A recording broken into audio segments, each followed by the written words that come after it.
परमात्मा का स्वरूप क्या है? रस का। परमात्मा रस स्वरूप, रसो वे रसः। और जो जीव है ना, ये नीरस है। तो रस और नीरस का जो मिलन है, इसको रास कहा गया है। एक गोपियां कौन है जिनके साथ परमात्मा ने रास किया? अभी मैं आपको बताया हूं कि संत भगवान की तपस्या किए, जन्म जन्म मुनि जतन कराहे, अंतराम कही आवत नाहि। जन्म जन्म तक तपस्या किए परमात्मा को पाने के लिए। झलक की बात छोड़िए, भगवान का नाम इस जुबां पर आता नहीं। तब उन्होंने संतों के चोला को उतार दिया और आज वही सारे संत गोपी बनकर के भगवान को पाने के लिए आए हुए। तो भगवान उनके मनोरथ को पूर्ण करने के लिए रास किए। जिस समय भगवान रास किए, छोटी उम्र थी। एक और कारण है, भगवान ने ब्रह्मा का मान मर्दन किया, इंद्र का मान मर्दन किया, और जो कामदेव है ना, ये भगवान को ललकारता था। भगवान को ललकारता था। तो भगवान ने कहा कि ठीक आ जा, तुमसे भी दो दो हाथ हो जाए, मैं गोपियों के मध्य रहूंगा, उस बीच तुम आना, मुझसे युद्ध करना, देखना मेरे अंदर विकार है कि नहीं है। एक दिन भगवान पिता रात्रि शरदोत फुल्ल मल्लिका, विरच्यरस्तु मनश्चक्रे योग माया उपाश्रितः। विरच्यरन्तु मनश्चक्रे, आज भगवान ने योग माया का आसरा लिया। शरद पूर्णिमा की रात, चारों तरफ पुष्पों से सुशोभित हो रही है। चंद्रमा का प्रकाश इतना सुंदर है जैसे लगता है किसी ने चारों तरफ रोटी मल दिया हो। पूरा प्रकृति फूलों के सुगंध से महक रहा है। और आज ऐसी रात में परमात्मा जिनका मन ही नहीं है, परमात्मा का मन नहीं है, विरच्यरन्तु मनश्चक्रे, ऐसे परमात्मा ने आज मन बनाया है। किस लिए? रास करने के लिए। और योग माया का आश्रय लेकर भगवान ने अपनी वंशी को बजाया।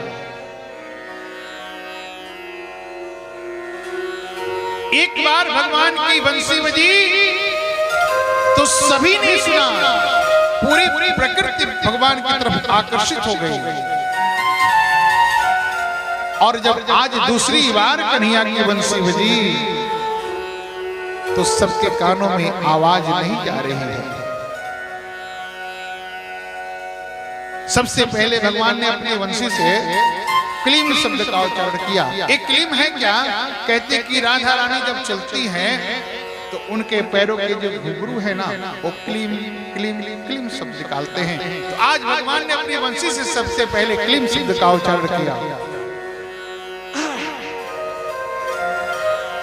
और जैसे ही गोपियों के कानों में बंसी की आवाज गई, सबके नहीं, भगवान जिसको बुलाना चाहते हैं उसी को केवल बंसी का रब सुनाई देता है, बाकी किसी को नहीं सुनाई देता है। निसम्य गीतम तदनावर्धनम ब्रज स्त्रियः कृष्ण गृहीत मानसा, आजगमुरन्योन्य मलक्षितो धात्मा, सयत्र कांतो जवलोल कुंडला। जब गोपियां भगवान की वंशी को सुनी और गोपियां चली ना, तो उनके कानों का कुंडल नाचने लगा, जवलोल कुंडला। एक गोपी उस समय गाय दूह रही थी। जैसे ही बंसी की आवाज को सुना, दोहिनी को पटक दिया और दौड़ पड़ी भगवान की तरफ। एक बंसी, एक गोपी क्या कर रही थी कि हलवा बना रही थी। जैसे ही बंसी की आवाज को सुना, हाथों में कलछुल लेकर ही चल दी। एक गोपी तो श्रृंगार कर रही थी। क्या कर रही थी? आंखों में काजल लगाना था, होठों पे लाली लगाना था। लेकिन जैसे ही उसने बंसी की आवाज को सुना, लाली कहां लगाते हैं? होठों पे, आंखों में लगा लिया और काजल को होठों पे लगा लिया। एक गोपी तो वस्त्र बदल रही थी, नीचे के वस्त्र को ऊपर पहन लिया और ऊपर के वस्त्र को नीचे पहन लिया। कहने का अभिप्राय है कि जब भगवान की बंसी बजी तो सारी गोपियां अपने सुध को भूल गई, उनको ज्ञान ही नहीं है। एक गोपी के पति ने तो उसे रोकना चाहा, ताले ने बंद कर दिया। उसने योग के बल से शरीर को छोड़ करके सबसे पहले पहुंच गई परमात्मा के पास।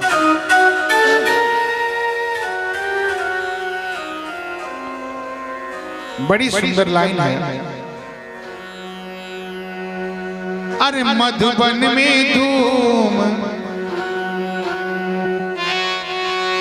ओ मधुबन में धूम मचाई हो,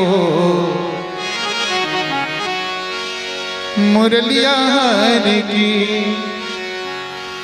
ओ मधुबन में धूम मचाई हो, मुरलिया हरि की। अंदन लगा अधरन लीनो, बिंदी का पोल चिपकाई, सिर सो ओढ़े घाघरा लीनो। अरे चुनरी कट लिपटाई हो, मुरलिया वृंदावन में धूम मचाई हो, मुरलिया की। एक गोपी ने क्या किया? वो भोजन बना रहे थे। खीर में नून, खीर में नून, दाल में शक्कर, माखन में मिर्चाई, गौ को साग, ससुर को भूसो। ससुर जी भोजन करने बैठे थे और गाय नाद पे बजी थी। करती क्या है? गौ को साग, ससुर को भूसो, ऐसी मती बौराई हो। अरे मुरलिया वृंदावन में धूम मचाई हो, मुरलिया। आज इस प्रकार से भगवान की बंसी बजी, सब भगवान के पास पहुंच गई। अरे बैठी कदमा की डारी रे, मुरली बजा वे मुरारी रे। बैठी कदमा की डारी रे, सभी गाइए। मुरली बजा वे मुरारी रे। बैठी कदमा की डारी रे, मुरली बजा वे मुरारी रे। बैठी कदमा की डाली रे, मुरली बजा वे मुरारी रे।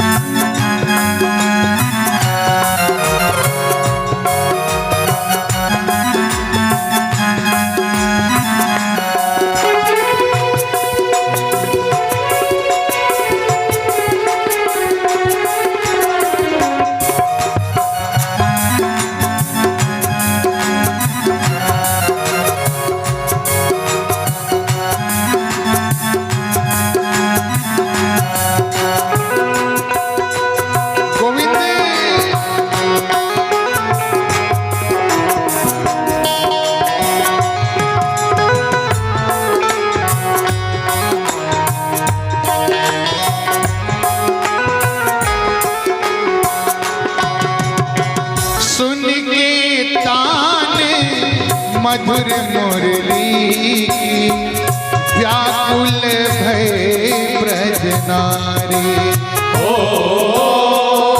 व्याकुल भई ब्रज नारी,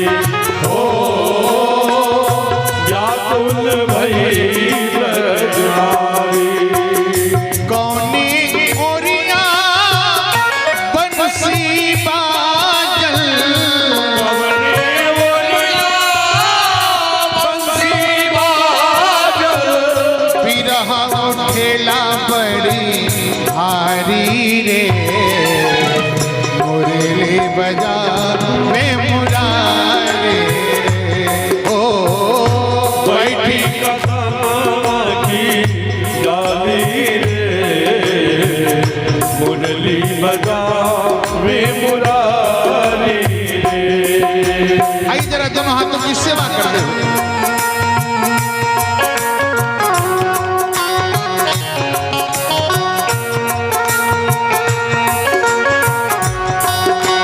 जय हो।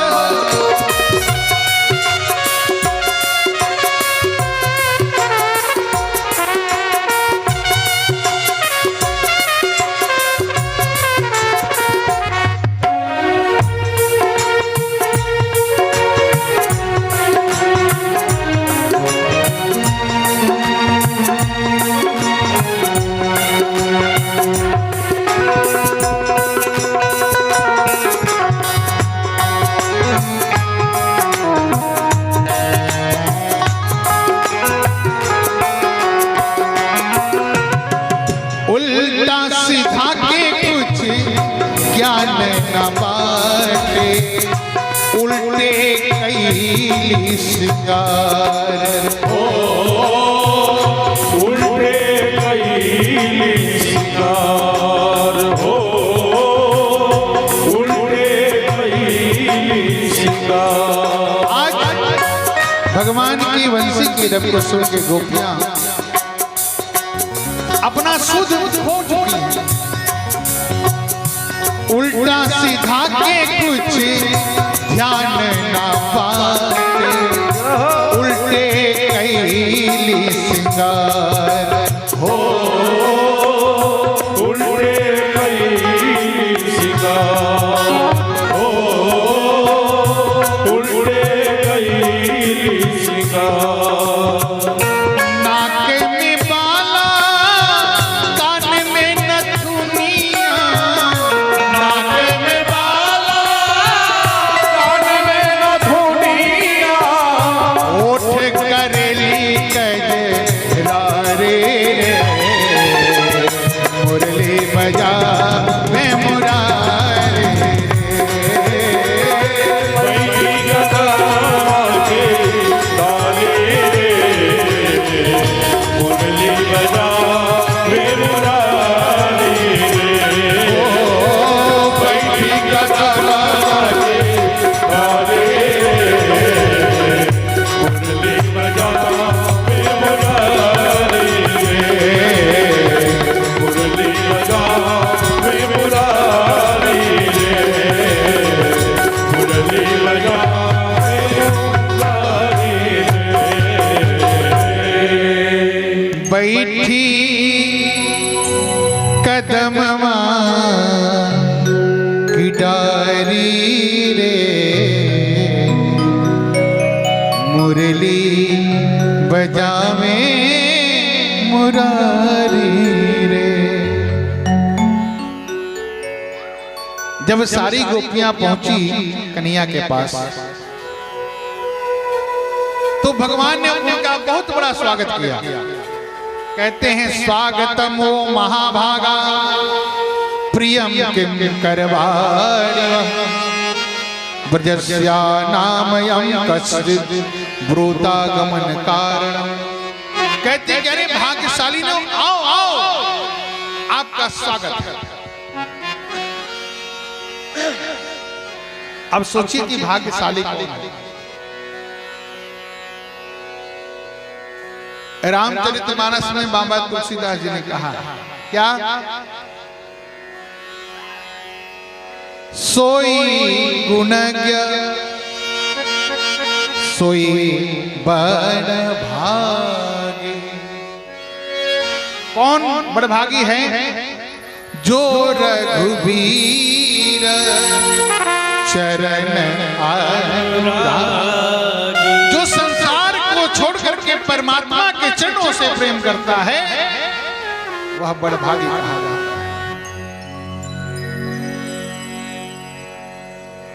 और अभागी कौन है? सुनहु माते लोग अभागी, हरिता जहोहि विषय अनुरागी। जो भगवान को छोड़ करके संसार के विषयों में लगा रहता है वो अभागी है, और जो संसार को छोड़ के परमात्मा के चरणों में लगा रहता है वो बड़भागी है। तो भगवान कहते हैं आओ आओ भाग्यशालीनो, तुम्हारा बड़ा भारी स्वागत है, लेकिन तुम आई क्यों हो? जब इतनी बात गोपियां सुनती है कि तुम आई क्यों हो तो कहती हैं सरकार गजब करते हो। पहले तो बंसी बजाते हो, बुलाते हो, और जब हम आते हैं तो कहते हो कि आई क्यों हो?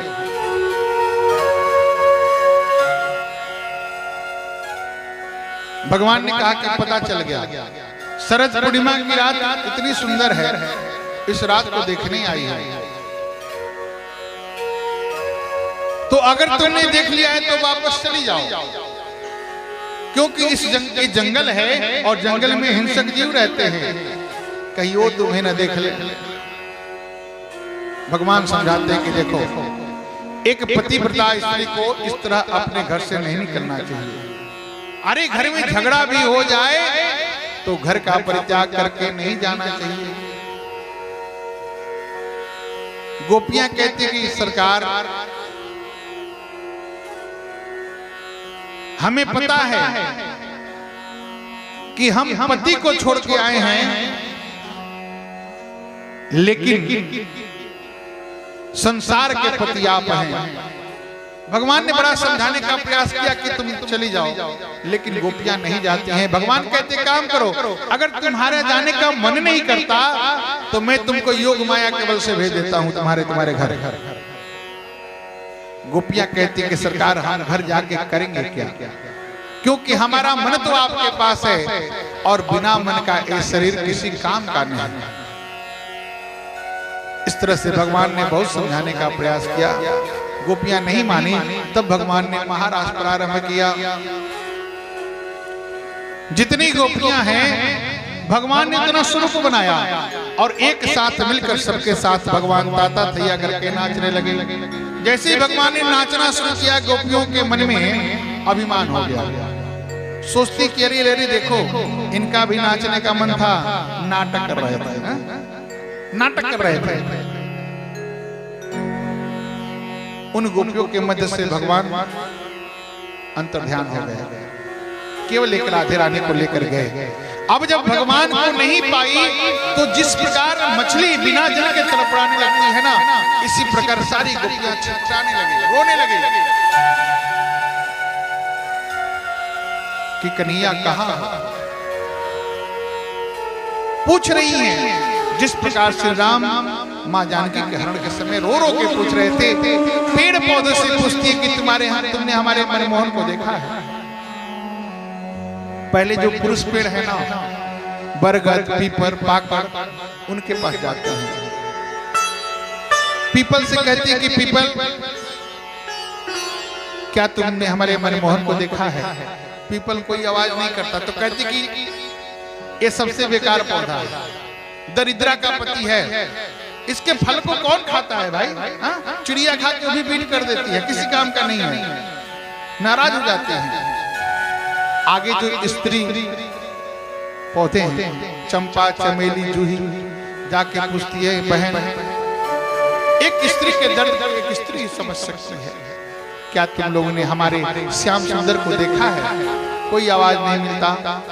आगे तुलसी जी का वृक्ष था, उनसे भी पूछती है, और जैसे ही पूछती है संजोग से हवाएं चलने लगती है तो तुलसी का जो वृक्ष है हिलने लगता है। तो कहती है कि देखो देखो, ये तो हमारी सौत है, ये हमें क्यों बताएगी कि हमारे मनमोहन कहाँ हैं? आगे बढ़ती हैं तो देखती हैं कि एक वृक्ष के पास 2 पैरों के निशान हैं। एक उचकने के पैर के निशान हैं एक व्यक्ति के, और एक व्यक्ति के। कहते कि देखो कन्हैया अकेले नहीं है, उनके साथ कोई ना कोई है। यहाँ भगवान ने उचक उचक करके पुष्पों को तोड़ा है और उस भाग्यशालिनी गोपी के बालों में गजरा लगाए होंगे यहीं पे। कन्हैया को न पाकर के सारी गोपियां रो रही हैं। भागवत में गोपी गीत गाया गया है। जयति तेधिकम जन्मना प्रजा श्रयत इंदिरा शाश्वतत्रहे दयित दृश्यता दीक्षुतावका अस्त्वयि धृता स्व अस्त्वां विचिन्वते सरादुदास है साधु जात सा तसर्षिजोदरा श्री मुसादिशा सुरतनाथ ते असुल गदासिका वरद निघ्न तो नेह किम वधा। इस प्रकार गोपियां रो रो कर भगवान को ढूंढ रही हैं। अब भगवान जब फिर भी नहीं मिले तब गोपियां भगवान की लीलाओं का आपस में नाटक करने लगी। एक गोपी राधा बन गई, कोई यशोदा बन गई, कोई नंद बाबा बन गया और भगवान की लीलाएं कर रहे हैं। क्यों? क्योंकि जब हम गलती लीला करेंगे तो कन्हैया श्याम सुंदर आके हमें टोकेंगे कि ऐसे नहीं ऐसे। इनकी व्यथा को देखकर भगवान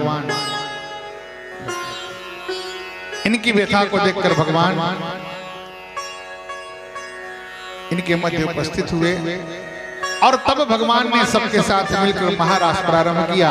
इस रास में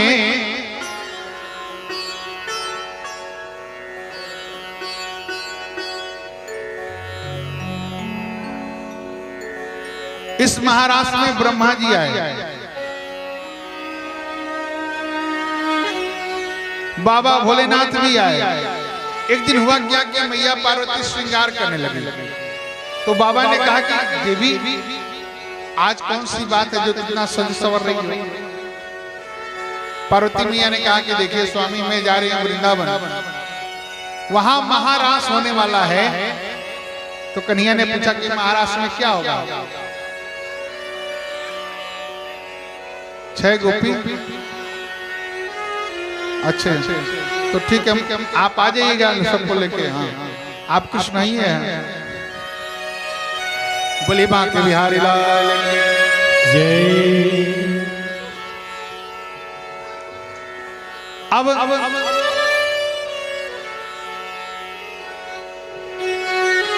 बाबा भोलेनाथ ने कहा कि गोपी पार्वती कहाँ जा रही हो? मैया ने कहा कि मैं महारास में जा रही हूँ।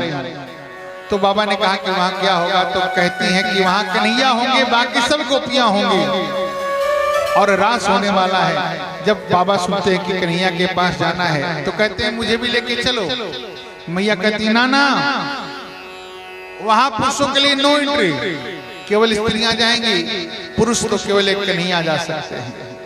बाबा कहते हैं कि मुझे पुरुष से स्त्री बना दो, लेके चलो पुरुष से स्त्री बनाओ। किस प्रकार? एक दिन वो भोले भंडारी बन करके ब्रज नारी गोकुल में आ गए हैं, गोकुल में आ गए हैं। एक दिन वो भोले भंडारी बन करके ब्रज नारी गोकुल में आ गए हैं, गोकुल में आ गए हैं। पार्वती जी मना बिहारी नामा ने त्रिपुरारी गोकुल में आ गए गोकुल में आ गए हैं। क्या बात है।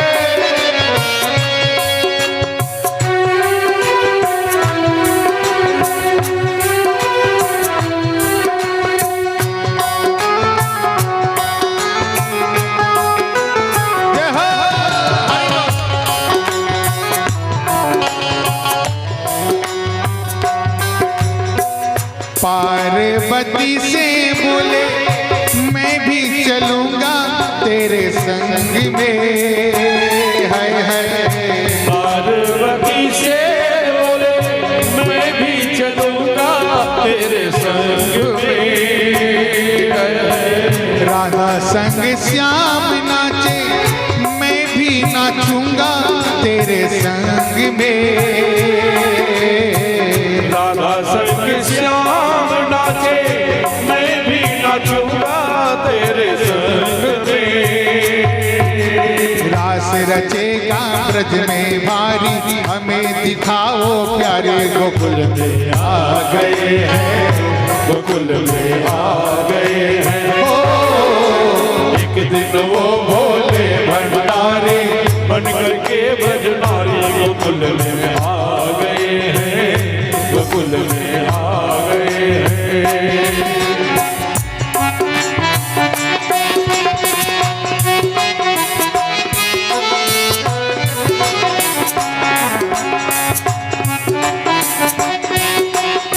जय हो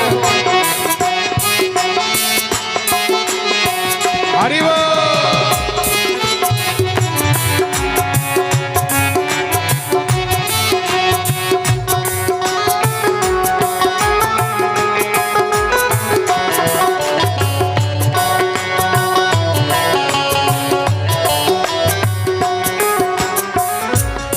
मेरे भोले स्वामी कैसे ले जाऊं अपने साथ में, मेरे भोले स्वामी कैसे ले जाऊं अपने साथ में।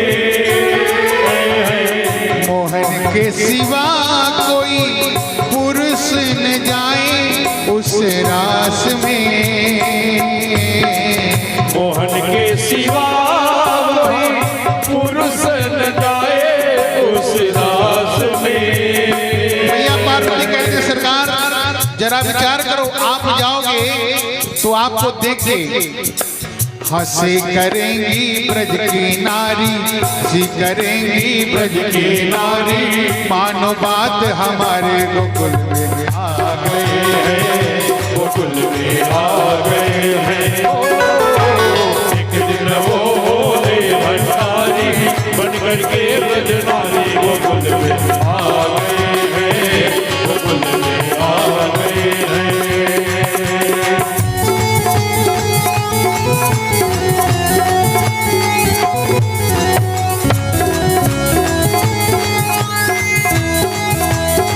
जय हो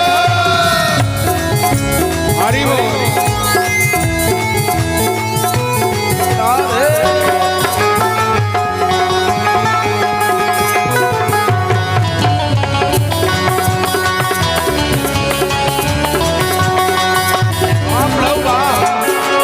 कहते हैं बाबा भोलेनाथ एक काम करो, मुझे भी पुरुष से स्त्री बना दो। कैसे? ऐसा बना दो मुझको कोई न जाने इस राज को, ऐसा बना दो मुझे कोई न जाने इस राज को। मैं हूँ सहेली तेरी ऐसा बताना ब्रजराज को,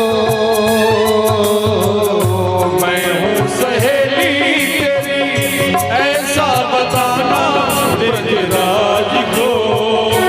और जब मैया ने बाबा का श्रृंगार कर दिया, आंखों में गजरा लगा दिया, बालों में गजरा लगा दिया, श्रृंगार करने के बाद लगा के बिंदिया पहन के साड़ी, लगा के बिंदिया पहन के साड़ी, अरे चाल चले मत वाले गोकुल में आ गए हैं, गोकुल में आ गए हैं।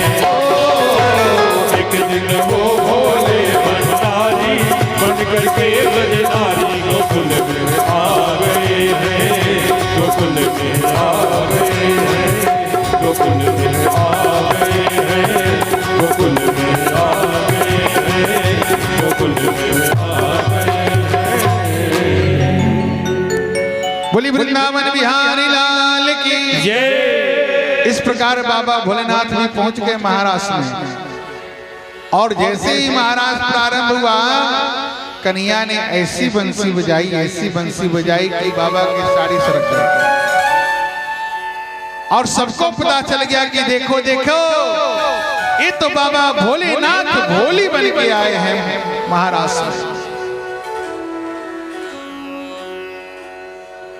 इस प्रकार प्रभु ने महाराज किया।